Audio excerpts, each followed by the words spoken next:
семейството му или в полицията. Нека си припомним този случай. През юли 2014 година Lars Mittank е на едноседмична почивка. In the summer of 2014, a young German man named Lars Mittank set off on what should have been a carefree vacation to Bulgaria's Golden Sands. But what began as a simple beach getaway quickly turned into something much darker. After a bar fight left him with an injured ear, Lars's behavior became increasingly disturbing. Days later, he vanished from Varna airport under circumstances that still baffle investigators. What drove Lars Mittank to run from the airport that day? Was it paranoia, or was he truly in danger? Despite countless theories and a haunting airport surveillance video, Lars has never been found. So, pour yourself a cup of courage, and let's figure out the puzzling mystery of Lars Mittank. But before that, this channel is all about true crime, brutal stories, and chilling mysteries. So if that is something that interests you, please consider subscribing to support us so you can doom scroll crime every week.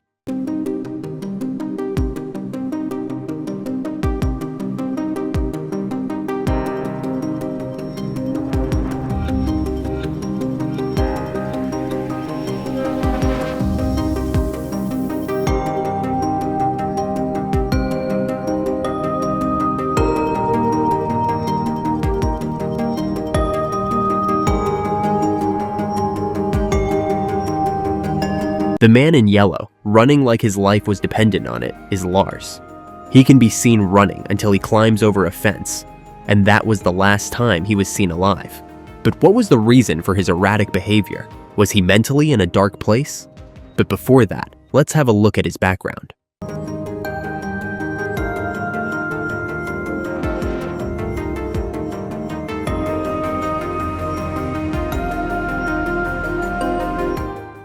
Born on February 9, 1986, to Sandra Mittank, Lars was raised in Hamburg, Germany. Mittank is listed as 180 centimeters, 5 feet 11 in, tall with dark blonde hair. He has a scar on his left forearm. He had a girlfriend and was a family man. He was an engineer by profession and worked at a power plant. He liked to follow football, soccer in America, and his favorite was Sportverein Werder Bremen. He visited his parents frequently. After his father suffered a stroke, he often helped at his parents' home after work. He showed no signs of wanting to escape the life he had built for himself. Nor did he have any mental health struggles. His friends described him as a funny guy who would always try to make people laugh and was a peacemaker. The German native intended to make the most of the nearby beach and the city's plentiful bars, just like any other 28-year-old on a sun-soaked trip with friends. However, unlike his friends, Lars would never make it home. Lars, along with his friends, was vacationing at Golden Sands Resort, which was close to the Black Sea coast. It is a popular area for young people to party, causing some travelers to call it the Ibiza of the Black Sea. The European getaway was the picture of fun, and the friends were intent on making it a memorable summer, which it would end up being, albeit for all the wrong reasons. For most of their week-long trip, Lars and his friends made the most of the cheap alcohol, played football on the beachfront, and enjoyed the atmosphere. The week went by really fast, said Paul Roman, one of Mittank's friends, in 2016 on German television. We relaxed on the beach, swam in the pool, played football, and went clubbing. He was relaxed. He was in a good mood. Another friend, Tim Schult, said that Mittank did not eat much, and that he would have only a small bowl of soup or a small salad at a time. His friends reported no additional abnormal behavior by Mittank until the final part of the trip. It was the World Cup semifinals, and Lars was a big football fan.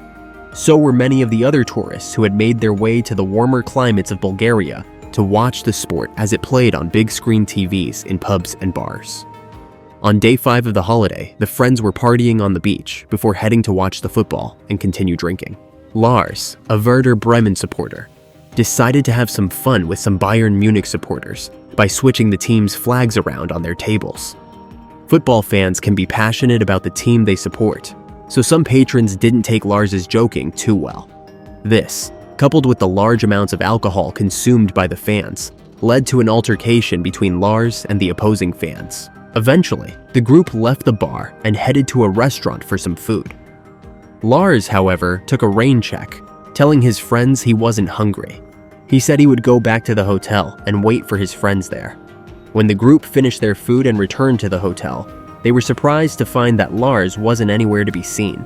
For hours, there was no sign of him. His friends had no idea where Lars could have gone, believing he perhaps stopped off at another bar. However, when he did turn up the following morning, it was clear something was off with Lars. And so when he finally turned up at the Golden Sands Resort, he informed his friends that he had been beaten up. Different friends offered different accounts, which in turn featured different details. Some told authorities that Lars was beaten by the same group of men he clashed with inside the bar, while others claimed that the men had hired a local to do the job for them. Regardless, Lars walked away from the incident with an injured jaw and a ruptured eardrum. The injury to Lars' ear was so painful that he visited a doctor who prescribed him 500 milligrams of cefprozil, an antibiotic to prevent his wounds from becoming infected. The doctor felt Lars needed hospital treatment for his injuries and told his patient as much. However, Lars refused to seek further medical treatment, choosing just to take the tablets he had been given. One piece of advice Lars did heed was to avoid flying while his ear was still so damaged. The changes in air pressure that occurred during flying could possibly cause more permanent damage to Lars' hearing.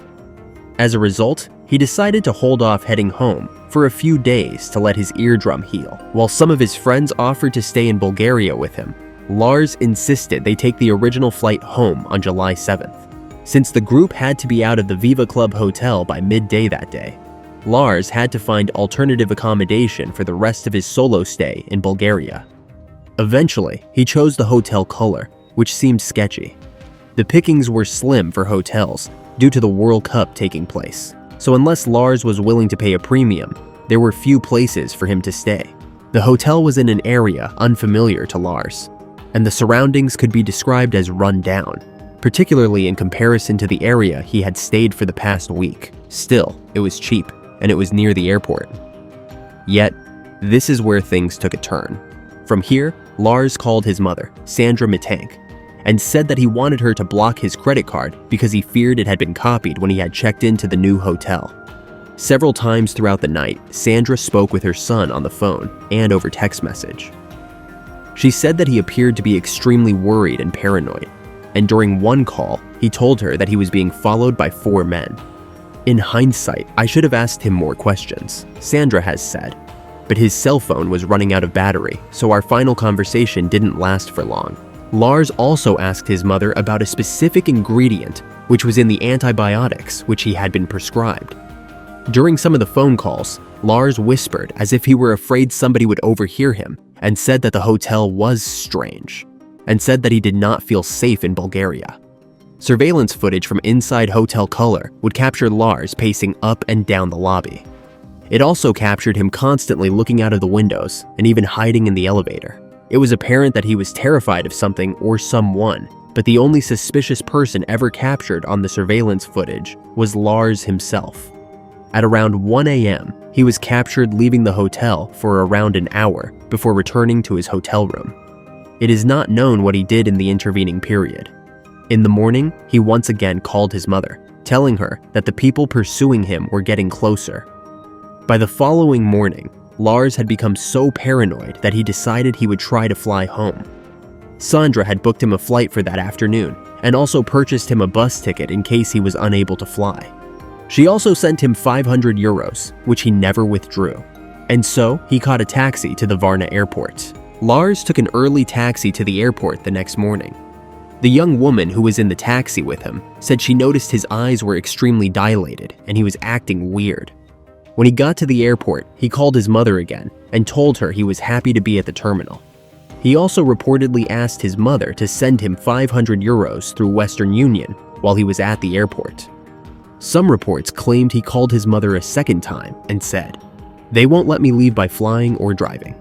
He was seen on airport cameras walking into the airport and looking for the medical center while carrying a black duffel bag and a red and black backpack.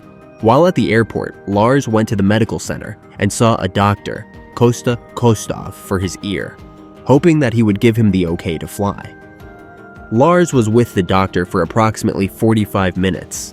The doctor remembers Lars was on edge and nervous about something, saying he was nervous and erratic. He was shaking and fidgeting the whole time he was there. According to Kostov, he told Lars that he was fine and could return home. However, Lars did not leave his office, expressing doubt about the medication that he was taking. The airport was undergoing renovation at the time. Kostov said that Lars then began to tremble. When a construction worker walked into the doctor's office, Lars jumped up and ran out of the room saying, "I don't want to die. I don't want to die."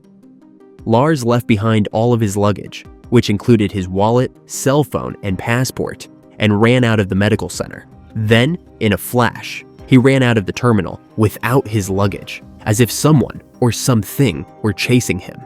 He looked frightened, paranoid, and possessed. He stopped at the main entrance for a brief second before he ran across the parking lot, climbed over an 8-foot barbed wire fence, and disappeared into the woods and into the blank. He was never seen again. There have been many theories floated regarding the Lars Mittank case. One of the more probable ones is that Lars was suffering from more than a ruptured eardrum. It is possible he had a minor concussion or other head trauma, resulting in his erratic behavior and paranoia. This can also lead to dilated eyes and being disoriented. Lars' mother, alongside Bulgarian and German doctors, have suspected that Lars' unusual behavior was the result of a rare side effect from the antibiotic that he was prescribed. Cefprozil, a cephalosporin, it has been known to induce psychotic side effects, including hallucinations and paranoia. However, according to Kostov, Lars had not been taking his medication. He didn't take those antibiotics. He didn't even fill out his prescription, Kostov said, so his behavior couldn't have been a result of that. I can't think of a single reason why he left my office in such a panic. I'm still confused. His mother said that he had no history of mental illness.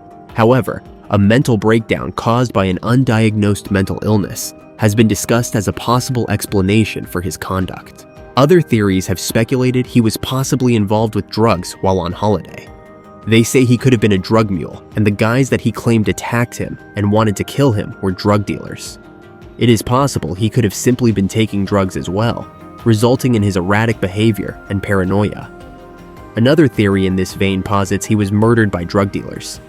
Maybe he wasn't being paranoid at all, and a group of men was in fact after him.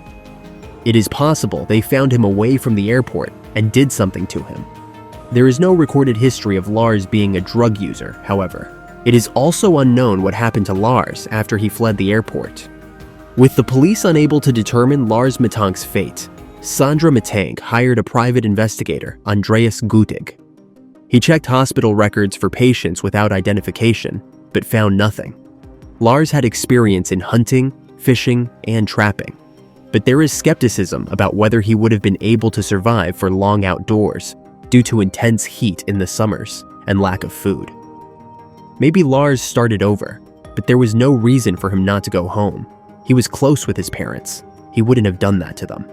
He was my only child, so we had a special bond, Sandra has said. In 2015, a trucker claimed he picked up a young hitchhiker who looked like an older version of Lars. He claimed he picked him up in Dresden and took him to Schildau in Brandenburg's Oberhavel County, just north of Berlin. The driver said that the man had long hair and a beard. He said that his eyes seemed tired and his cheekbones were prominent. The truck driver didn't recognize the man until he saw Lars's case a few weeks later. This gave Lars's mother some hope that her son was still alive, somewhere either in Berlin or Brandenburg. She thinks he could be injured and disoriented. He could also be suffering from memory loss and be confused. Another case was of a homeless man in Poland who looked just like him. Someone claimed to have met him in Canada and posted about it on Reddit. I remember watching a YouTube video about him. The Redditor wrote, "I'm 99.9% sure it's him. He looked rough, almost homeless. In December 2016, it looked like there was a break in the case. Police in Porto Velho, Brazil, found a man walking along the highway, barefoot. He was disoriented, confused. His clothes were rumpled. He had no identification, no past. He didn't know who he was. A photo of him laying on a hospital bed circulated on social media. He looked just like Lars Mittank, same height, same build. Everything was dead on. Could it be? Unfortunately, not. The man in the hospital bed was Anton Pilipa, a Canadian humanitarian worker who went missing 5 years before. He reunited with his family. Sandra hopes for a similar outcome. "If my child is in trouble, then I have to help," she said. "I have a feeling that he needs me." Lars has been described as the most famous missing person on YouTube. By May 2018, less than 4 years after his disappearance, the security footage of him in the airport had been viewed more than 16 million times. In the comment sections, speculation swirls. "He planned his disappearance. I would bet money on it," one person writes. "He swallowed drugs and freaked out because he was scared of getting caught. He later died from an overdose." Theories another. There are more sinister theories too, in large part because it happened in Bulgaria, which has one of the highest rates of human trafficking in the European Union. People are forced into slavery, prostitution, and drug smuggling. Some have their organs removed against their will. "I think if he is alive, then he is either being tortured or was sold as a sex slave," another commenter guessed it. "It is definitely not anything good, and he would be better off dead if that were the case. I feel really bad for his mother. I can't imagine losing my boy and not having closure." There are several factors that could have brought it on, a Redditor argues. We don't know how serious the hit to the head was, other than from a doctor who is inclined to downplay it, since he only treated the ruptured eardrum. Combine that with experimenting with drugs, alcohol, and a lack of sleep. 3 things that aren't uncommon for people to experience in their 20s while on holiday. That doesn't, though, explain the airport video. For someone who has left his bags and is running, he appears remarkably uninterested in what is going on behind him. Even with psychosis, you would be expecting him to be extremely concerned about being followed. Over on Facebook, the Find It Lars Mittank group has more than 28,000 members. There, they, too, trade theories and share missing person flyers in different languages, primarily German, Bulgarian, and English. And while every one of them has a different opinion on what happened to Lars Mittank, they share a common goal: to bring him home. As of 2024, Sandra continued to post on social media about her missing son and put up flyers. She knows the chances of him being found alive are slim, but she still has faith. Thanks for watching. The disappearance of Lars Mittank continues to intrigue and raise questions about his disappearance, whereabouts, his mental state, and what had affected a seemingly ordinary man and what he might have gone through in his last moments. See you next time.